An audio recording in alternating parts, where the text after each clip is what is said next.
Welcome to my channel. मैं मोहम्मद मुदस्सिर आलम आप सबका एक और वीडियो में स्वागत करता हूं, इस्तकबाल करता हूं। और जैसा कि कल से लेकर आज तक आप सबके लगातार कमेंट्स आ रहे हैं, जैसे ही मैंने अपलोड किया था कि central University of South Bihar के यूजी और यूजीपीजी प्रोग्राम्स के लिए पहली प्रोविजनल एडमिशन लिस्ट आ चुकी है और उसके बाद जो है सवालों की लंबी लाइन लग चुकी है। अभी तक कमेंट्स आ रहे हैं, मैंने कमेंट्स पे नज़र डाली है, तो इस वीडियो में मैं उन कमेंट्स का, उन सवालों का जवाब एक एक कर देने जा रहा हूं। इसलिए वीडियो को आखिर तक देखें, इसे लाइक करें और आपको हमेशा मैं बोलता हूं कि इस चैनल के बारे में दूसरे लोगों को भी बताएं, वीडियोस को शेयर करें और आप इस चैनल के मेंबर बन सकते हैं, ज्वाइन कर सकते हैं। ये आप कर सकते हैं। इस चैनल को सपोर्ट करने के लिए मेंबर बनिए, मेंबरशिप लीजिए और अपने एक्सक्लूसिव सवाल आप पूछ सकते हैं और जो भी डिटेल्स हैं आपको मिलती रहेंगी चैनल पर। तो आगे चलते हैं। जैसा कि मैंने आपको बताया कि कल शाम करीब 6 बजे के आसपास मैंने एक वीडियो अपलोड किया था। जैसे यूनिवर्सिटी ने 23 प्रोग्राम्स के लिए लिस्ट जारी की, उसके बाद मेरी जिम्मेदारी थी कि आपको मैं, जैसा कि मैंने आपसे कहा भी था कि मैं सबसे पहले आपको बताऊंगा कि लिस्ट आएगी, तो आपके साथ लिस्ट शेयर होगी और शेयर हो चुकी थी। और उसके बाद वेबसाइट भी क्रैश हो गई, तो उसमें से कुछ लोग जो नए सब्सक्राइबर हैं उनको विश्वास हो भी नहीं रहा था कि एक्चुअली यही लिस्ट है, क्या लिस्ट वैलिड है, नहीं है, जेन्युइन है या फेक है। ऐसे सवाल आते हैं क्योंकि ये कोई ऑफिशियल प्लेटफॉर्म नहीं है। मैं आपके साथ इंफॉर्मेशन शेयर करता हूँ ताकि आपको थोड़ी सी राहत मिले। और ऐसा होता है अक्सर, जब हिट्स बढ़ते हैं तो वेबसाइट क्रैश हो जाती है। ऐसा ही कल हुआ था, तो खैर बाद में वेबसाइट रिस्टोर हो गई, फिर आपने वहाँ लिस्ट देख लिया। तो जो मैंने इन्फॉर्मेशन शेयर किया था वो इन्फॉर्मेशन वहीं थी। पहला सवाल तो यही था कि क्या ये इन्फॉर्मेशन फेक है या जेन्युइन है, तो ये जेन्युइन था और आपको अब पता चल चुका होगा। आप कंपेयर कर सकते हैं, जो यूनिवर्सिटी की वेबसाइट पे लिस्ट है एज इट इज़ मैंने आपके साथ वीडियो बनाकर शेयर किया। उनमें से कई लोग, जो लोग जिनका आपने देखा कि 23 पीजी यूजी और यूजीपीजी प्रोग्राम्स को मिलाकर जो लिस्ट आई है, ज़्यादातर लोगों का कंफर्म लिस्ट में है। कुछ कोर्सेज़ को छोड़ दें, अगर बीएससी बीएड, बीए बीएड या बीबीएलएलबी या एग्रीकल्चर को, तो ज़्यादातर कोर्सेज़ में वेटिंग लिस्ट छोटी है। छोटी वेटिंग लिस्ट का मतलब क्या होता है? छोटी वेटिंग लिस्ट का मतलब होता है कि अभी भी चांसेस है कि या तो यूनिवर्सिटी फ्रेश कट ऑफ जारी करेगी अगर पहले से रजिस्टर्ड कैंडिडेट्स हों। अगर कैंडिडेट्स नहीं होंगे तब यूनिवर्सिटी उन सीटों को स्पॉट राउंड में ले जा सकती है, लेकिन स्पॉट राउंड अभी फ़िलहाल होगा नहीं।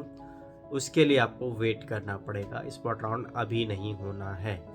तो क्लियर है? पहला सवाल आपका था कि अगर कंफर्म लिस्ट में नाम नहीं है, वेटिंग में है, और वेटिंग में भी नहीं है तो क्या चांसेस हैं? तो वेटिंग में नहीं है तो ये चांसेस हैं कि जिन कोर्सेज़ में वेटिंग लिस्ट छोटी है उसमें चांसेस हैं, और कुछ कुछ कैटेगरीज में तो एडमिशन ही नहीं हुए हैं, तो उन कैटेगरीज के लिए फ्रेश कट ऑफ जारी होगी।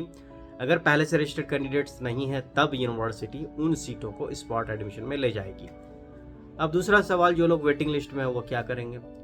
वेटिंग लिस्ट वालों को मैंने कई वीडियो के थ्रू बताया है कि वेटिंग लिस्ट में जो लोग हैं, वेटिंग का मतलब आपको वेट करना है। कितना वेट करना है?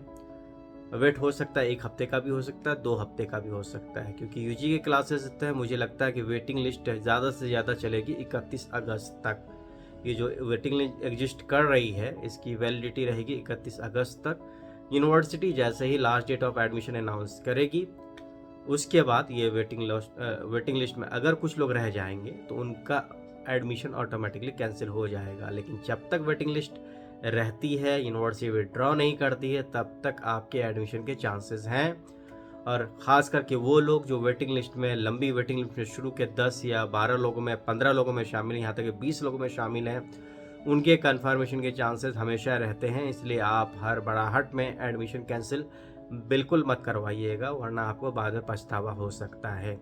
मैं क्लियर कर देता हूँ। कुछ लोग क्या करते हैं कि सोचते हैं कि वेटिंग को कैंसिल करा दो, पैसे जल्द से जल्द मेरे अकाउंट में आ जाएंगे। यूनिवर्सिटी ने क्लियरली अपने नोटिस में, पहले नोटिस में कहा है कि यूजी और यूजीपीजी प्रोग्राम्स के स्टूडेंट्स के अगर एडमिशन कंफर्म नहीं होते हैं या एडमिशन विड्रॉ करते हैं तो फ़ी रिफ़ंड की जो प्रोसेस है वो शुरुआत की जाएगी नवंबर के बाद। यानी आपके पैसे आएंगे दिसंबर या जनवरी में, और उस अकाउंट में आएंगे जिस अकाउंट से आपने पेमेंट किया था। भले ही आप यूनिवर्सिटी को आप बाद में कोई पासबुक की फ़ोटोकॉपी दे दें या कुछ भी दे दें, पैसे आएंगे उसी अकाउंट में, उसी मोड से आएंगे जिस मोड से आपने पेमेंट किया था। यूपीआई से किया था तो यूपीआई में आएंगे, ऑनलाइन बैंकिंग से किया था, नेट बैंकिंग से किया था तो नेट बैंकिंग से आएंगे, डेबिट कार्ड से किया था तो डेबिट कार्ड में पैसे वापस जाएंगे, क्रेडिट कार्ड से दिया था तो क्रेडिट कार्ड में जाएंगे, क्यूआर कोड से दिया था तो क्यूआर कोड में वापस जाएंगे। तो जहाँ से आपने पेमेंट किया है ओरिजिनल सोर्स में ही पैसे वापस जाएंगे। तो ये आपकी जिम्मेदारी है कि आप चेक करें अपने अकाउंट को, लेकिन अकाउंट आप चेक करिए दिसंबर में जाके, अभी फ़िलहाल कुछ होना नहीं है।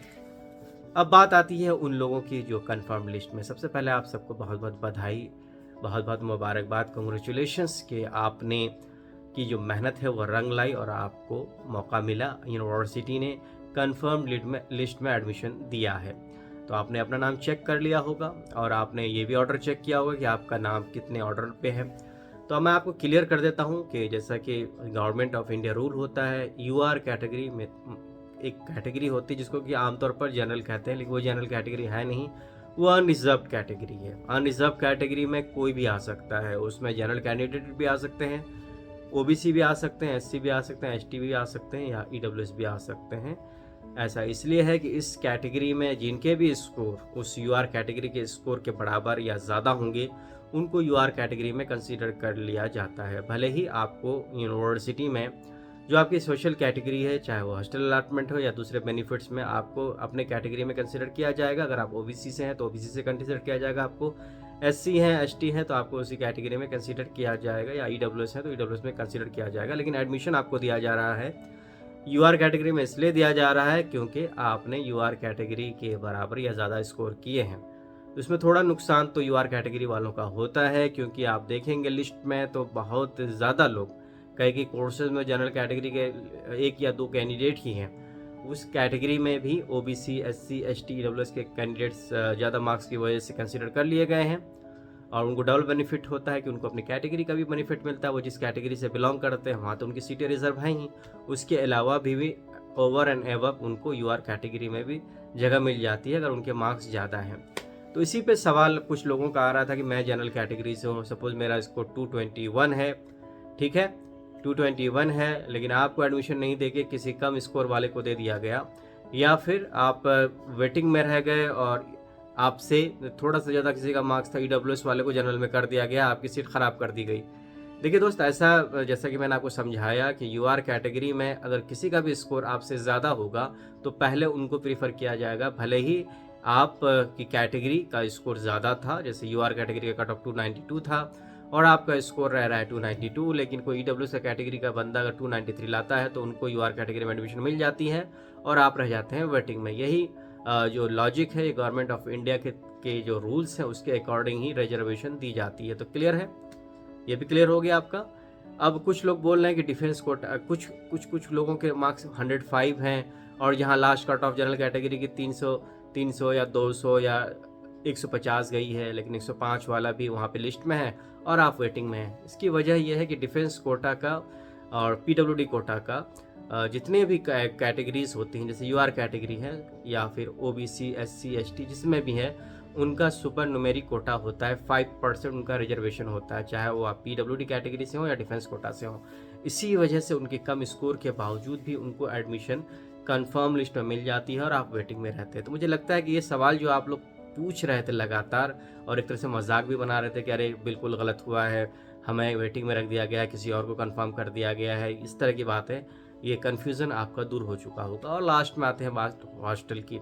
हॉस्टल के बारे में जहाँ तक जानकारी आई थी, मैंने पहले भी कहा था कि हॉस्टल के रिगार्डिंग अलॉटमेंट जैसे पिछले सालों तक हुआ है, पीजी वालों का हुआ है, गूगल डॉक्यूमेंट आई है, गूगल डॉक्यूमेंट को भरने की 2 या 3 दिन का टाइम दिया गया है और उसके बाद आप ये अलॉटमेंट लिस्ट आती है। लेकिन अब टाइम नहीं है, अब यूनिवर्सिटी क्या डिसीजन लेगी उसके लिए हमें वेट करना पड़ेगा। अब वो फ्रेश रजिस्ट्रेशन लेती है या समर्थ पे जो आपने यस किया था हॉस्टल का, क्या उसको कंसीडर करके यूनिवर्सिटी आगे का काम करेगी। तो देखते हैं उसके लिए क्या होगा। और आखिर में कि 4 अगस्त को क्या होगा, 4 अगस्त को ओरिएंटेशन होगा। अगले वीडियो में मैं आपको डिटेल से बताऊंगा कि पहले दिन आपको कैसे आना यूनिवर्सिटी, किस तरह के डॉक्यूमेंट्स को लाना है, क्या क्या चीज़ों को आपको कंसीडर करना है। तो अगले वीडियो को ज़रूर देखिएगा, खास करके वो लोग जिनका कंफर्म एडमिशन है और वेटिंग लिस्ट वालों को यूनिवर्सिटी नहीं आना है। उम्मीद करता हूँ कि जो भी आपके सवाल थे, जो आपने पूछा था कमेंट सेक्शन में, उन सारे सवालों का आपको जवाब मिल चुका होगा। लेटेस्ट अपडेट्स के लिए इस चैनल से जुड़े रहें और वीडियोस को देखते रहें, आपके सारे डाउट्स, सारे कन्फ्यूज़न दूर हो जाएंगे। Welcome to Central University of South Bihar. बहुत बहुत शुक्रिया, बेस्ट विशेस।